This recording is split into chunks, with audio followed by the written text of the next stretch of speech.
Hi, everybody. Name's Nick, and it's great to be here at the Creativity Conference. I actually happen to be joining from Iceland. I'm in the middle of a trip, but I'm excited to give a little bit of a talk on finding that creative spark again, and can even speak to some of my travel here. So let's just get right into it because we only have a short amount of time together.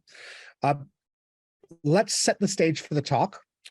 Number one, we're going to be talking about how can we be intentional with our actions in order for us to find that sweet spot in creativity, or what I like to call the spark.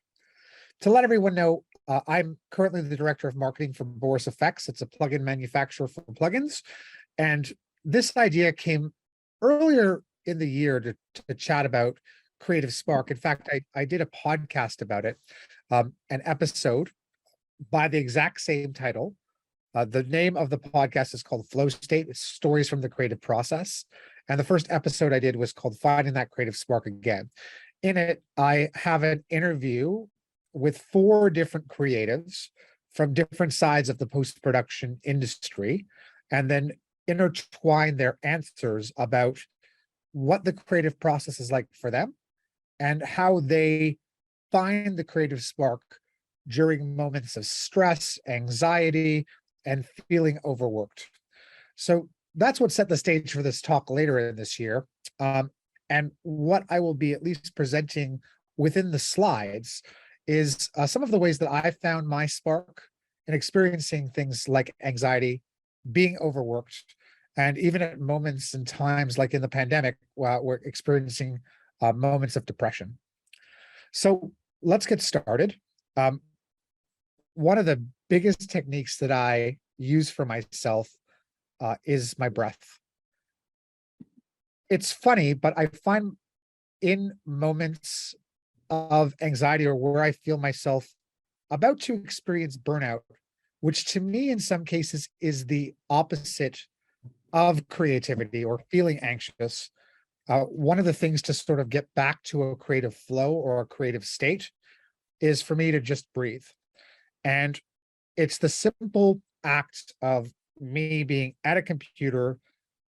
I record a lot of tutorials, web tutorials, not to mention just content in general for marketing. And in moments when I'm acting fast, just tapping into that breath for about a minute and seeing how I am breathing does wonders for me, because it's almost like a reset. And it resets my creative flow. So just being able to do that and tap into how it's doing it, it allows me to kind of go into the present moment. For others, this is something that I do as well. This could lead to the form of, hello? Oh, sorry. Okay. It could lead to the flow of something like meditation. Sometimes I'll even work with something called a walking meditation, where this is just being able to tap into certain sounds or sights during that period to keep yourself in the present. But for me, tapping into creativity or kind of not avoiding, but knowing the things that are causing me not to be creative usually starts with something as simple as the breath. Another big thing is sort of in asking yourself some pretty big questions about creativity if you're feeling that you don't have that spark. And to me, that's asking yourself, do you make space for yourself to be creative? And this could be in a number of ways. One thing that I try to do myself every single month is I have a questionnaire where I ask myself several questions about creativity, what acts that I'm doing that are creative, and how I rate myself as a creative overall. In terms of making space for yourself, this could also translate to in how does your work environment or your office feel where you are creating? Is that helping you to create and action your projects forward? Another big thing is what you're doing. Do you believe that to be creative? Because that itself, to tap into the idea of, are you doing creative acts or tasks, or that leading to creative tasks, I think is an important thing as well. Other things to support creativity and that creative spark, a great question to ask yourself is when you work best and to try to feed yourself to work during those times where you work best. For me, working in the morning is essential. In fact, I tend to do the most amount of work in creative long form tasks at around the hours between 7 and 10 a.m. I'll get quadruple the amount of work done during that time than in the afternoon hours. So I pretty much double down in terms of creative spark by tapping into that time. Another thing to do is also tap into the ideas of paying attention to the things that might throw you off your creative game. Sometimes to me, that's putting on too much on my plate and start to be aware of, okay, how much is on my plate at a given time? And if I'm about to take on another creative endeavor, do I have enough time to complete it? The other big thing I think to ask yourself in terms of space is what fuels your creativity or action? What's going to put you into action to carry out your creative projects? Something I do for myself quite a bit is a very safe space for me when it comes to creativity and creative sparks is writing in a number of different forms. I write in a journal. I participate in an act called free writing at least once or twice a week. And I am a continual taker of notes. So I'm going to break down a few of these things. In a journal, I try to frame my thoughts in terms of positive affirmations in the morning before I go on my tasks of what I want to accomplish in a day.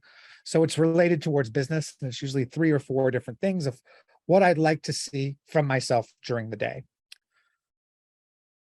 When it comes to a free write, this is something that I do where I try to write down everything that's on my mind like a brain dump without judgment.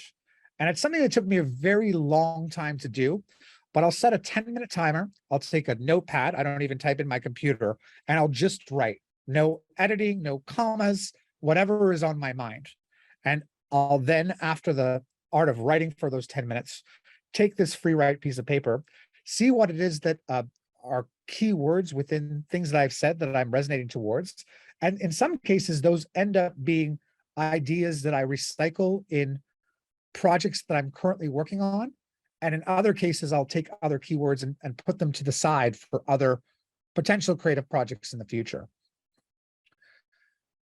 The other thing I do in terms of writing is every single morning, I'm a big fan of something super simple as Apple Notes. So I have an iPhone, I go into Notes and I just simply create a checklist.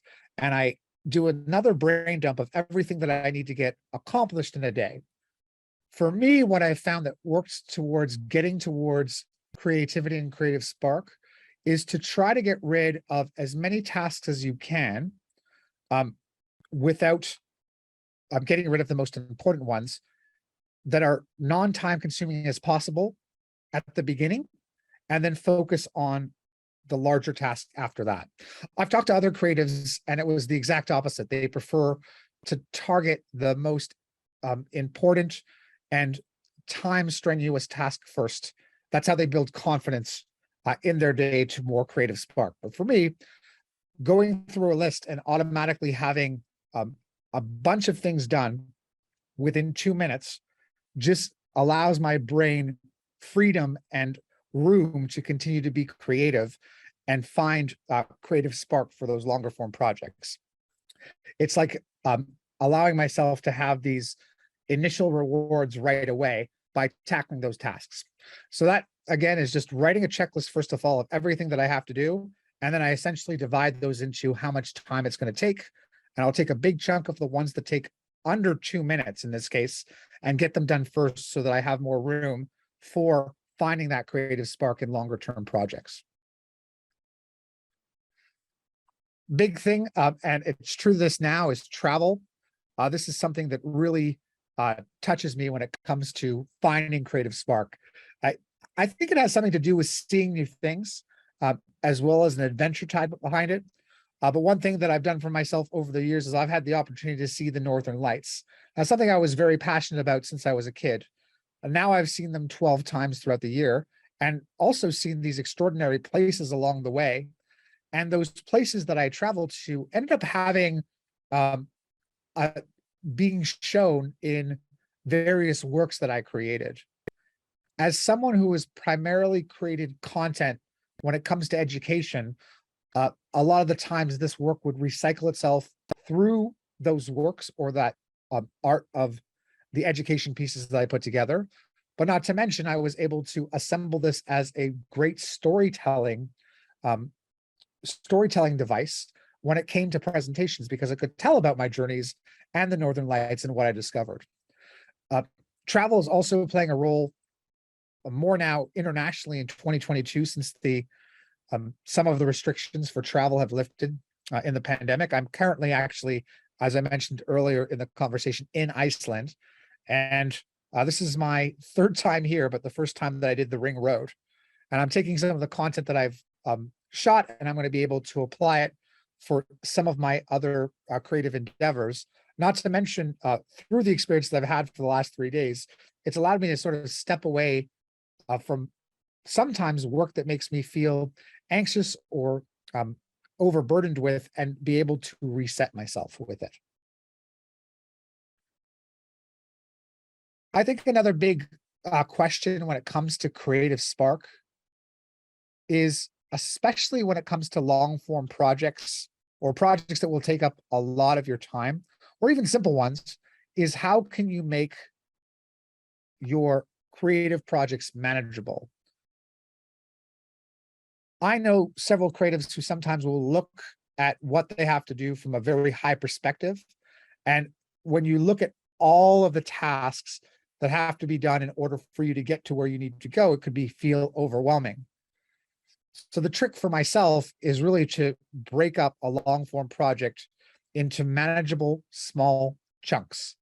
All the time I will look at a project, and what while it's an overall scope, I'll actually divide it into a series of mini projects.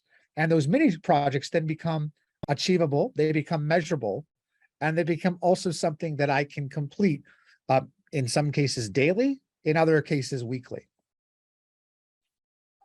Gonna do a quick time check. Okay. Um, Another technique that I've used in projects where I've lost objectivity in some cases, and I'm coming from the perspective of someone who has edited small form documentary as well as feature film documentary, is to step away from what it is that I'm creating and try something unrelated or new to it. Now, the example I put here is a little bit complete polar opposites, but the idea, let's just say if you are video editing and cutting a doc on climate change, why not study finance or economics or something unrelated to the field? Now, that might not sound very appealing to you, or something that is going to allow for a different perspective, but maybe instead of that, it's something like performing cooking tasks or learning more about cooking. I know several creators who, in their long form projects, make sure that they try different fields or learn from different perspectives away from what they're studying, in order to add more unique creative elements or perspectives into those long form projects.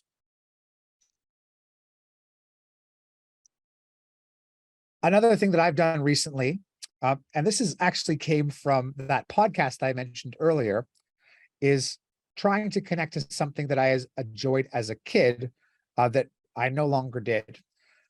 I try to look at this on a yearly perspective, things that I was really attached to when I was younger, anywhere from the ages of 10 to when I was a teenager. And sometimes I'll go back to moments of where I remember them being so freeing and enjoying, and try to replicate them now in some way.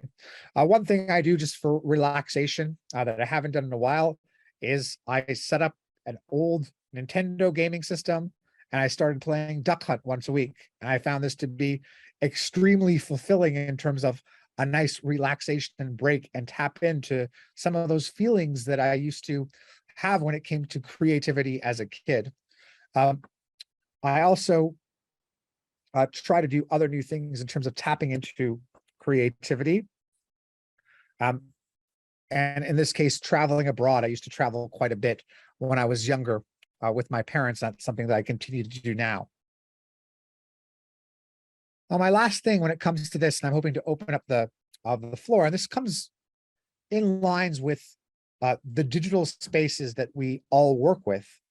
And I find sometimes that while these digital spaces allow us to do and to tap into so much, there's also this entire history before the digital space.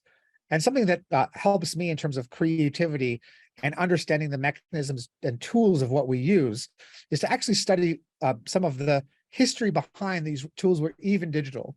In this example, I've studied quite a bit about old filming processes and the development of film compared to the digital tools that I'm used to these days in order to gain new perspectives of why, in the case of teaching, why certain things are called the way they are because of these historical processes, but also to share new light and new ideas and how those old processes can continue to evolve in that digital space.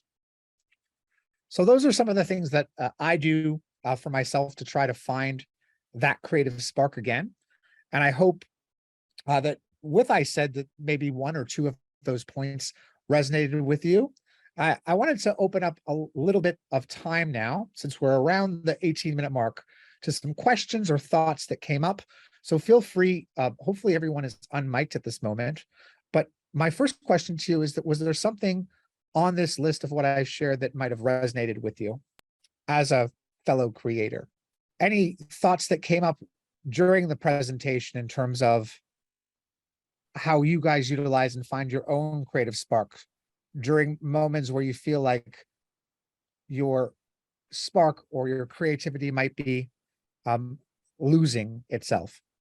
Okay, so to Letitia, feeling overwhelmed while working on a project, resonate with you, gotcha. Yeah, that's something that I find myself battling or have battled quite a bit throughout my career as a creative, as well as someone who is producing various video products, for sure.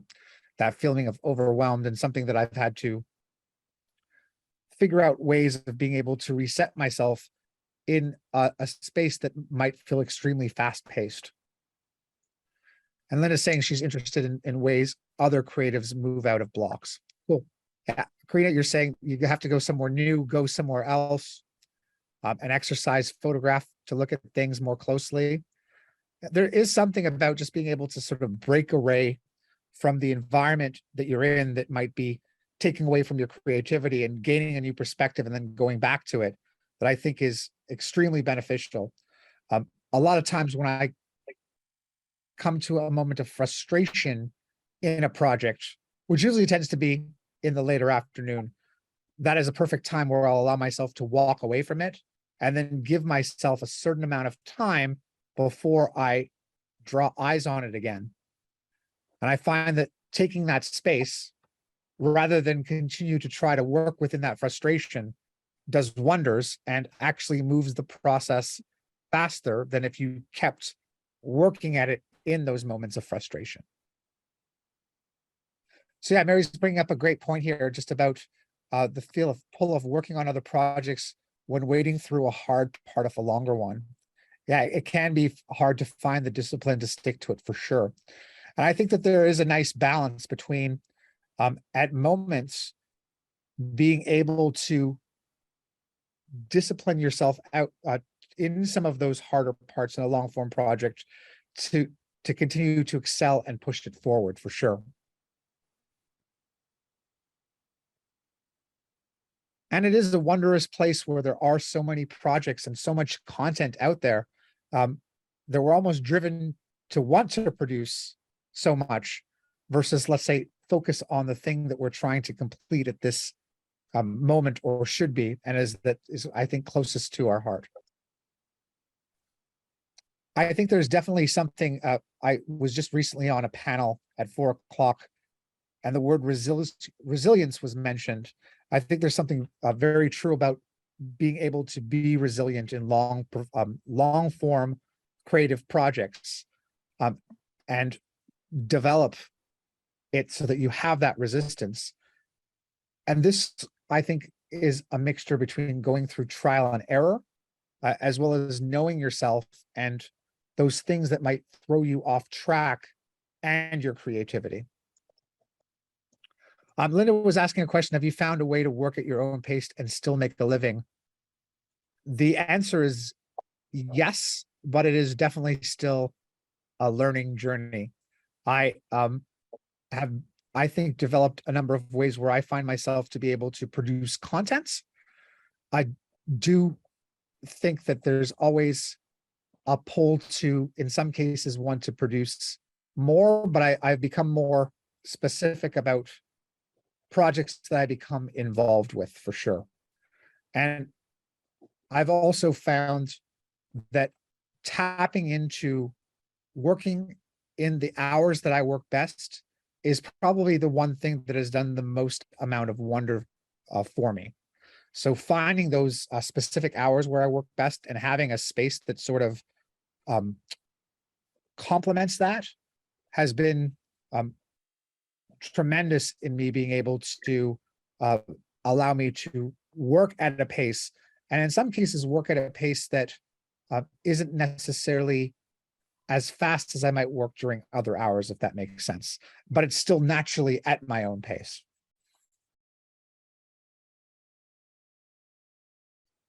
So I know we're coming to around the 9:55 mark where I am, 5:55 Eastern time. Did everyone enjoy the chat and the talk? Yes, I did. Thank you very much. I'll just say you're awesome, Nick.